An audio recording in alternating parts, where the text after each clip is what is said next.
The global security architecture fractured this morning. In a sudden, unprecedented escalation, the most potent symbol of American military might, a nuclear-powered United States aircraft carrier, came under sustained, coordinated attack. Operating in the highly volatile waters of the Red Sea, the carrier strike group was ambushed by a massive, multi-vector swarm of hypersonic missiles and advanced suicide drones. Defense intelligence indicates the barrage was launched by Iran-backed Houthi forces. While the carrier's formidable Aegis Combat System engaged and neutralized numerous incoming threats, the unthinkable occurred. The outer defense perimeter was breached. Several munitions recorded terrifyingly close near misses, forcing the multi-billion-dollar supercarrier into emergency evasive maneuvers. The shockwaves are already tearing through the international system. In Washington, President Donald Trump has convened an urgent, closed-door session in the Situation Room. The immediate discussion centers on large-scale retaliatory strikes aimed directly at Iranian assets. Consequently, global oil markets have plunged into a state of panic, pricing in the grim reality of a wider regional conflict, while the U.S. military has elevated its alert posture to levels not seen in decades. The next 24 hours could irrevocably alter the balance of power in the Middle East. Please subscribe to the channel and turn on notifications to follow our ongoing coverage of this rapidly developing crisis. To understand the gravity of this attack, we must look at how the Red Sea has systematically been transformed into a theater of asymmetric warfare.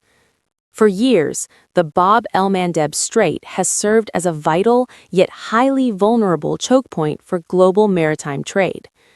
Over the last decade, the Houthi movement, heavily armed, financed, and trained by the Islamic Revolutionary Guard Corps in Tehran, has turned Yemen's rugged coastline into a heavily fortified launchpad.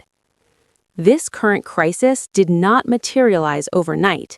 It is the culmination of a rapidly accelerating timeline of escalation. Months ago, the attacks began as isolated harassment of commercial freighters, prompting the United States and its allies to launch protective naval coalitions. But deterrence slowly eroded. Weeks ago, Houthi leadership shifted their operational doctrine, pivoting from targeting merchant vessels to explicitly declaring all American naval assets as legitimate military targets. Behind the scenes, intense diplomatic backchannels have repeatedly collapsed. Washington issued stark, unequivocal warnings through regional intermediaries, drawing a hard red line against direct attacks on U.S. warships. Yet Tehran, playing a high-stakes game of plausible deniability, continued to funnel advanced hypersonic technology and drone components to the rebels. Today's unprecedented barrage marks the definitive failure of those warnings, crossing a threshold that American strategists have long dreaded: a direct, coordinated assault on a floating American city. At precisely 0400 hours local time, the tactical picture in the Red Sea violently fractured. Early warning radars aboard the carrier's escort destroyers detected multiple, simultaneous thermal blooms along the rugged Yemeni coastline.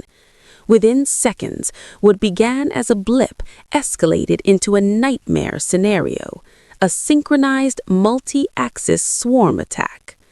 Military sources indicate the assault was executed in 3 distinct waves.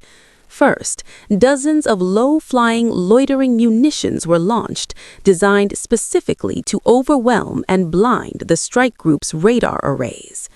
As the carrier's close-in weapons systems engaged the drones, the second and third waves struck, a barrage of anti-ship cruise missiles followed by the terrifying descent of high-altitude hypersonic ballistic missiles. The Pentagon maintains that the carrier's Aegis Combat System performed miraculously, intercepting the vast majority of inbound threats. However, they concede that the sheer volume of the swarm allowed several munitions to breach the inner defensive perimeter, resulting in catastrophic near misses that forced the massive supercarrier into violent, emergency evasive maneuvers. Conversely, Houthi military spokesmen immediately took to state-run television, broadcasting claims that their forces scored direct, crippling hits on the American behemoth. With satellite imagery currently obscured by intense electronic warfare jamming and operational security blackouts, a chilling uncertainty remains. Was this a localized rebel operation, or did Iranian operatives directly pull the trigger? A United States nuclear-powered aircraft carrier is not merely a warship, it is a floating piece of sovereign American territory and the ultimate instrument of global power projection. To directly assault one is universally understood as a kinetic attack on the United States itself. The geography of this confrontation magnifies its gravity. The Red Sea and the Bab el-Mandeb Strait form the central artery of the global economy, linking the Indian Ocean to the Mediterranean through the Suez Canal. By demonstrating the capability to threaten a carrier strike group's defenses in this narrow choke point, Houthi forces have fundamentally altered the maritime calculus. Operationally, this event threatens to severely degrade American naval dominance. If a multi-billion-dollar supercarrier can be forced into evasive maneuvers by a technologically augmented proxy force, the U.S. Navy faces a stark dilemma: risk losing a capital ship or push their carriers further out to sea, safely beyond the missile envelope. The latter option would hand Tehran a monumental anti-access area denial victory. This reshapes the entire regional strategic picture. It proves that non-state actors armed with advanced hypersonic and drone capabilities can successfully contest the world's premier naval power, effectively holding the world's most critical maritime corridors hostage. The sheer scale and sophistication of this attack have sent shockwaves through the global intelligence apparatus. According to preliminary Western intelligence assessments, the level of coordination required to execute a simultaneous drone and hypersonic missile swarm far exceeds the known organic capabilities of the Houthi rebel forces. Experts at major international security institutes warn that the fingerprints of Tehran's Islamic Revolutionary Guard Corps are unmistakable. Analysts tracking the conflict note that the integration of real-time targeting data and advanced telemetry points to direct state-level assistance, likely originating from Iranian intelligence-gathering vessels or forward-deployed coastal radar installations. Military analysts are raising alarms over the terrifying implications for U.S. naval doctrine. Defense experts and former fleet commanders emphasize that if a carrier strike group's multi-layered defense systems can be oversaturated by relatively cheap, mass-produced loitering munitions mixed with high-end ballistics, the era of uncontested American maritime supremacy may be rapidly closing. Furthermore, foreign policy scholars caution that we are witnessing a dangerous paradigm shift in asymmetric warfare. By utilizing a proxy force to strike at the absolute apex of U.S. military power, adversaries are violently testing Washington's red lines without explicitly triggering a conventional state-on-state war, creating a deadly, unpredictable gray zone crisis with no clear diplomatic off-ramp. But a fundamentally different narrative is emerging outside of Washington and allied capitals. Critics and independent regional observers argue that this catastrophic escalation was not an unprovoked ambush, but rather a predictable response to a series of strategic miscalculations.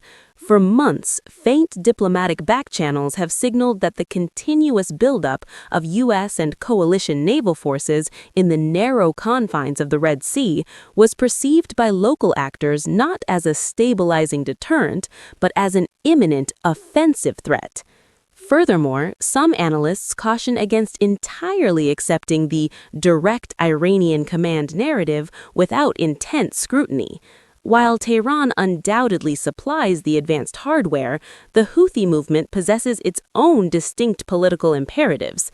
By violently challenging American maritime hegemony, the rebel leadership solidifies its domestic power base and attempts to rally broad, anti-Western regional support. From this vantage point, the unprecedented swarm attack was less a coordinated Iranian master plan and more a localized high-stakes gamble for ultimate political leverage. Even select Western defense officials privately acknowledge the profound danger of the current momentum. They warn that a massive, disproportionate retaliatory strike might be exactly what hardliners in Sana'a, and by extension Tehran, desire, a strategic trap deliberately designed to drag the United States into another costly, unwinnable Middle Eastern quagmire. The immediate fallout from the Red Sea is already spilling far beyond the Middle East, sending shockwaves through the veins of the global economy. Within minutes of the first reported missile intercepts, Brent crude oil prices violently spiked.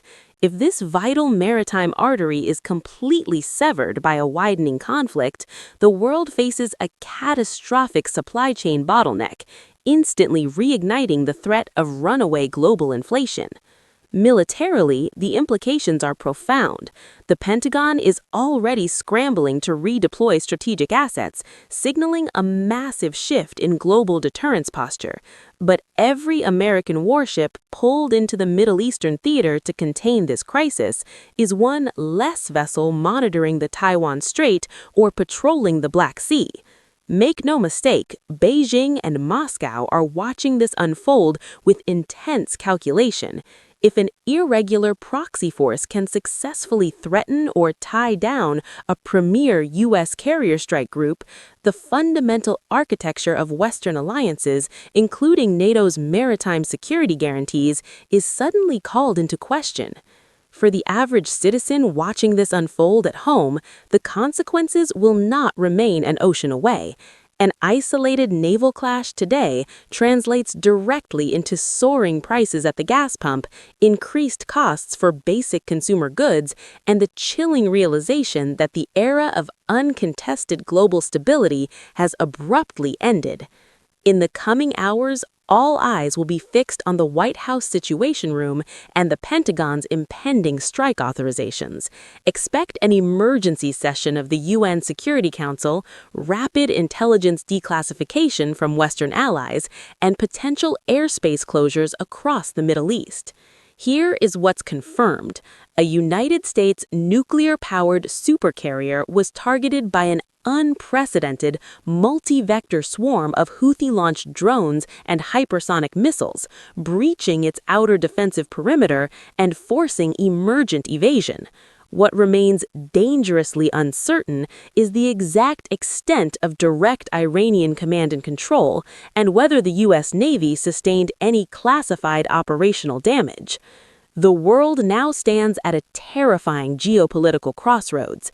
In Scenario 1, Washington opts for calculated de-escalation, executing proportional, localized strikes designed to restore deterrence without igniting a regional inferno.